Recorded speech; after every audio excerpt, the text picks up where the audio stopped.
Hi friends, welcome to my channel. మీరు మొదటిసారిగా నా వీడియోస్ చూస్తున్నట్లయితే తప్పకుండా లైక్ చేయండి, షేర్ చేయండి, సబ్స్క్రైబ్ చేయండి. స్టోరీలోకి వెళ్దాం. దీప అనసూయ మాటలు తలుచుకొని కుమిలి కుమిలి ఏడుస్తుంది. ఇప్పుడు నేను ఏం చేయాలి? కూతుర్ని తీసుకొని ఊరు వెళ్ళలేను. ఆ ఇంటి వాళ్ళ మీద ఆధారపడలేను. నాలాంటి బతుకు నా కూతురికి ఉండకూడదు. అలా జరగాలంటే ఏదో ఒక పని చేసి డబ్బు సంపాదించాలని అనుకుంటుంది దీప. దీప ఏడుస్తుంటే అక్కడ ఒక వ్యక్తి వచ్చి పలకరిస్తాడు. ఎందుకు ఏడుస్తున్నావా అని అంటాడు. నువ్వు ఇక్కడ బతకడానికి వచ్చావా అంటాడు. రావడానికి వేరొక కారణం ఉంది, కానీ ఇక్కడే బతకాలని అనుకుంటున్నట్లు చెప్తుంది దీప. దీప కూడా అతని వివరాలు అడుగుతుంది. బతకడం కోసం పట్నం వచ్చాను, కానీ బతకలేనని తెలిసి వెళ్ళిపోవాలని అనుకుంటున్నట్లు చెప్తాడు. నా పేరు కడియం. ఇక్కడికి దగ్గరలోనే ఒక స్థలం అద్దెకు తీసుకుని హోటల్ పెట్టాను. కరోనా తర్వాత జనం రావడం మానేశారు. ఈ మధ్యలో చుట్టుపక్కల వాళ్ళు హోటల్స్ ఎక్కువ కావడంతో గిరాకీ తగ్గిపోయింది. అద్దె కట్టలేని పరిస్థితి వచ్చింది.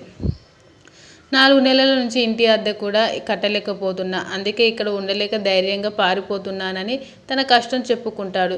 కష్టాలు చూసి భయపడి పారిపోవద్దు. నీకు సాయంగా నేనుంటానని అంటుంది దీప. నాకు ఉపాధి కావాలి. మీ హోటల్ బాగుండాలి కావాలి. నాకు హోటల్కి సంబంధించి అన్ని పనులు వచ్చు. నా కోసం దేవుడు మిమ్మల్ని పంపించినట్టు ఉన్నాడు. నాకు ఒక అవకాశం ఇవ్వమని అడుగుతుంది దీప. కార్తిక్, శౌర్య ఆదుకోవడం చూసి జ్యోత్స్న పారిజాతం రగిలిపోతుంది. అమ్మ ఇంకా రాలేదు. భయంగా ఉందని శౌర్య బాధపడుతుంది. అమ్మ రాకపోతే తన గురించి భయం. షాపింగ్ మాల్లో కనిపించిన బూచుడు మళ్ళీ అమ్మకు ఎదురుపడితే అని భయపడుతుంది. కార్తిక్ని తీసుకుని ఎక్కడికైనా వెళ్ళమని పారిజాతం జ్యోత్స్నకి చెప్తుంది. తనని అర్జెంటుగా బయటకు తీసుకుని వెళ్ళమని జ్యోత్స్న అడుగుతుంది. ఆ మాటకి ఈ మాట చెప్పి కార్తిక్ని జ్యోత్స్న బయటకు తీసుకొని వెళ్తుంది. పారు జాగ్రత్త అంటే నేనేమి శౌర్యని అనుకున్నానులే అంటుంది.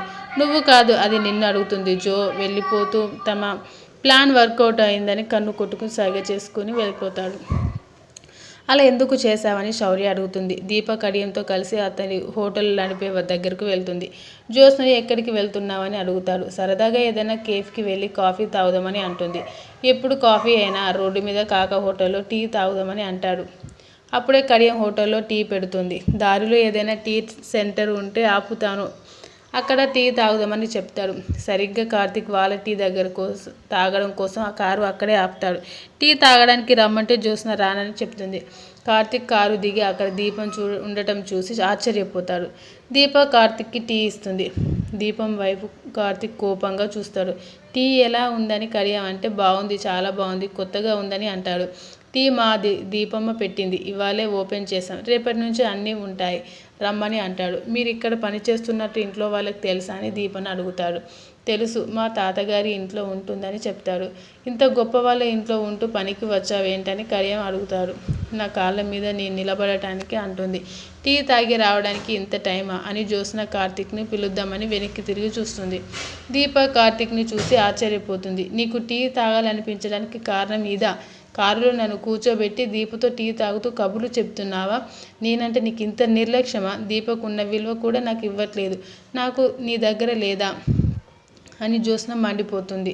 ఇంటి దగ్గర శౌర్య ఎదురు చూస్తుందని రమ్మని కార్తిక్ అడుగుతాడు. తర్వాత